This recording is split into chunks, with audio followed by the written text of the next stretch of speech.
Nebraska's archery turkey season opened March 25th, so Adam loaded up his prime bow and all his turkey gear and rode north.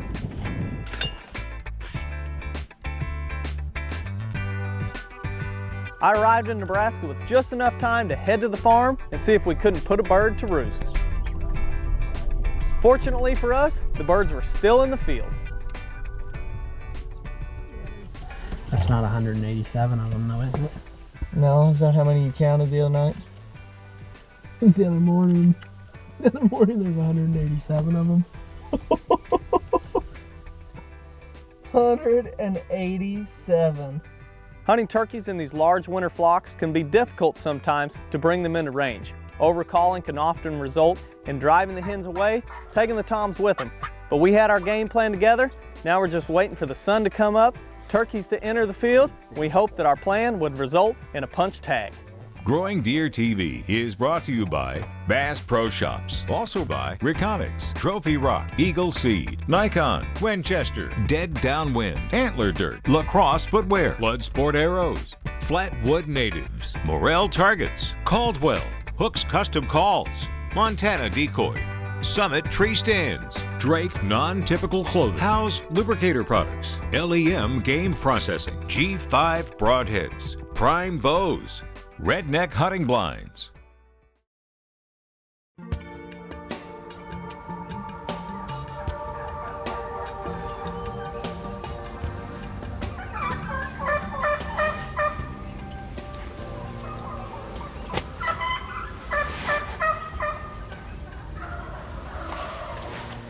It's opening morning here in Nebraska.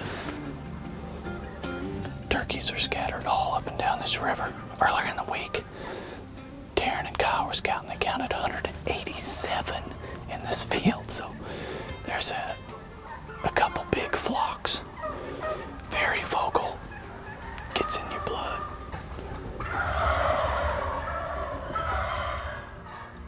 They're getting ready to fly down. We think some of the others have already flown down, so we've got 5 Montana decoys out. We've got the perfect pair and a couple other Miss Perfects.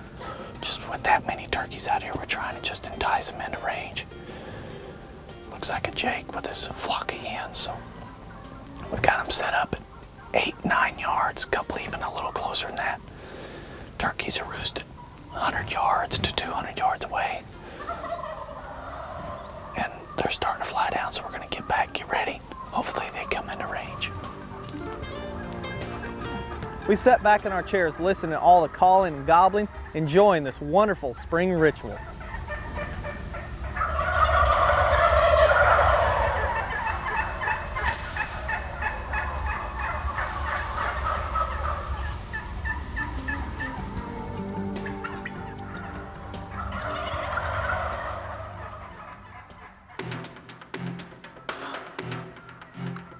As the sun came up, we had several hens approach our decoys.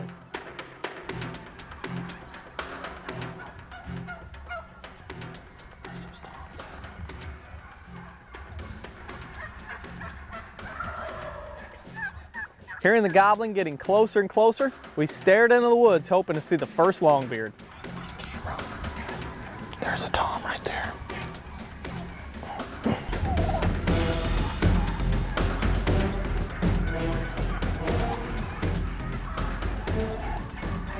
Are you on that tom? Oh, beautiful.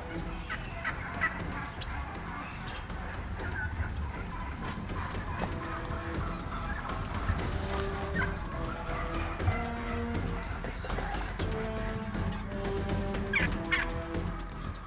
Chasing turkeys when they're still in those large winter flocks usually means you get to hear a lot of great vocalizations, both hens and gobblers. See a lot of dominance displays, but you're gonna have to use different techniques than a springtime cut and run hunt.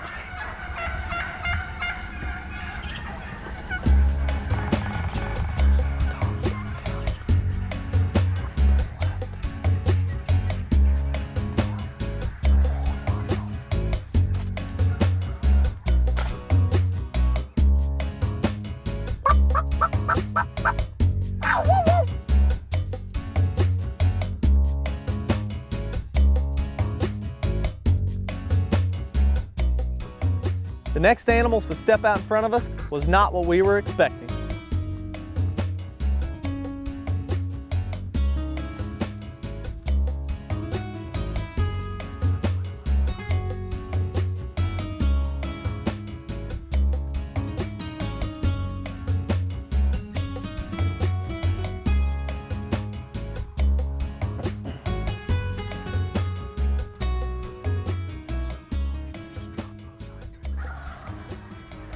I continue to do some soft calling and try and change their plans and hopefully bring them a little closer.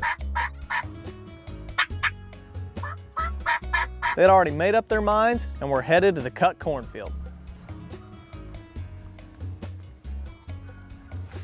As these turkeys fed through the cornfield and worked their way back to the woods, we snuck out of there with hopes of returning in the afternoon and having a closer encounter.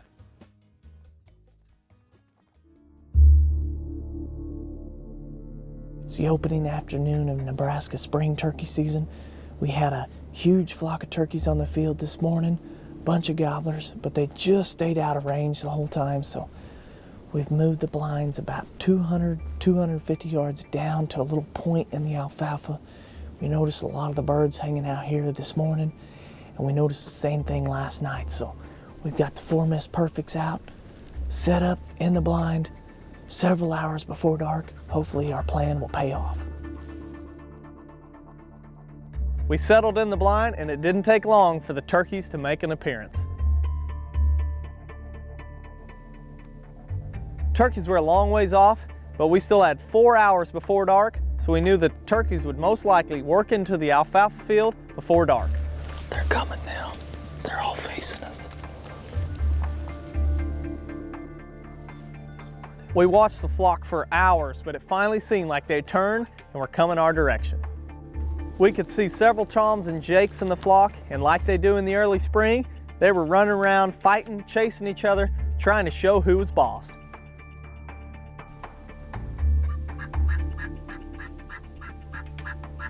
If a tom got separated from the flock, these punk jakes would come along and do their best to keep him away from the hens.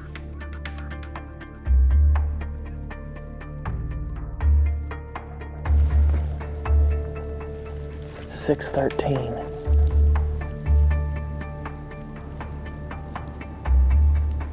Man, there's a lot of birds. I'm gonna go and get my face mask ready. We got in the blind at about 3:30. It's almost 6:30. And they've been in and out of the field the whole time, but staying well away from us out in the corn. Last night, they were in the corn when we got here about 7:30. 7:20, I think, and they worked their way right back in front of us, right back in front of where we are now, so hopefully they do that same thing again tonight. Man, there are toms spread all over that. Where's that at?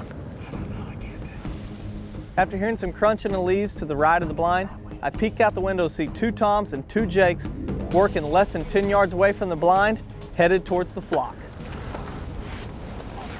Yes.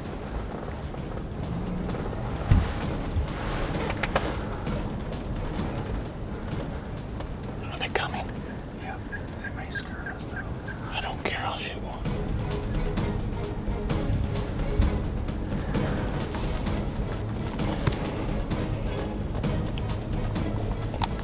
Yards. Can you get him? Can you get him? Yeah.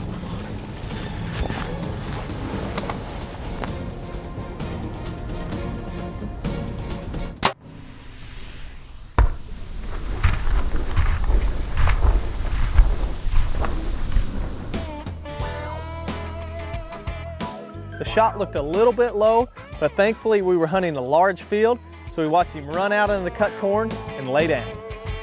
We let the flock work its way out of the field, so now it's time to find my bird. It was a great day in Nebraska. We had watched turkeys almost the entire day, so it felt great to finally fling an arrow. Oh, look at that. Oh man, beautiful sunset too. What a day it has been. That's about the closest you can get to deer hunting without actually deer hunting. Set in a blind, weighed them out. They weren't real responsive to calls today. There's a flock of over 100 birds, so they're kind of just doing their thing. We're trying to get in front of them, and I don't know, 3/4 inch spurs. He's like buff over here, but white over here. Real cool looking thing. Just a big thanks to Clint. He's the landowner here, let us come in here with Kyle and Taryn. They've been scouting it out all week. He's been growing them all year. We came in, awesome hunt. We always enjoy hunting turkeys in Nebraska during the early spring. The sheer number of turkeys in one flock is impressive in itself, but hearing all the calling and turkey language is something we can all learn from. Good calling can convince a turkey to close the distance, but seeing is believing, and using decoys can really help that turkey close the gap to within range.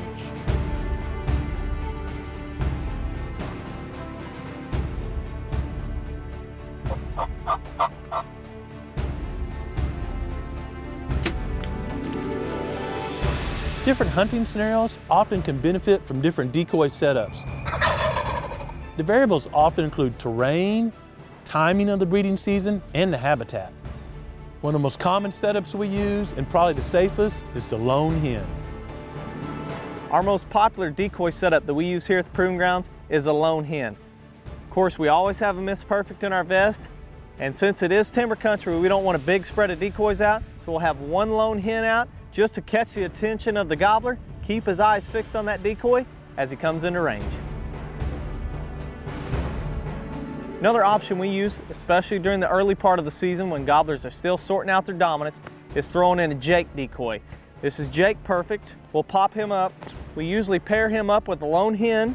Always want to put him upright, put that big red head he's got up in the air, kind of draws the attention. I'll put him 1 or 2 yards away from the hen, and I'll usually switch the lone hen to a feeder pose, just so they're not both upright and alert. Switch her down that. This is a great setup to use during the early part of season or even mid-morning through the remainder of the season. As the days go on, hens are going to leave and go set on the nest, but it appears that a Jake still has a hen with him, so it can pique the jealousy of a tom and turn a slow morning into a successful morning. Adding a Jake Perfect decoy to a lone hen can really fire up a boss gobbler.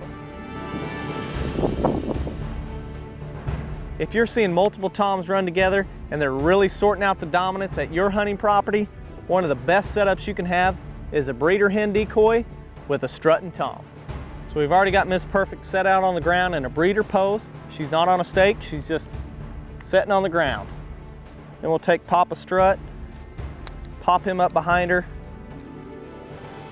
like so.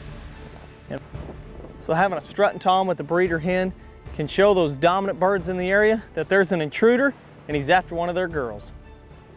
Typically, early during the season, the toms are still sorting out dominance. This is a good time to use a full strut decoy. If you really want to juice that setup, use a hen right in front of that tom that's in a breeding posture. These next 2 decoy setups need to be used with caution, and it's important to know your surroundings. The decoy we're using is the Montana Fanatic.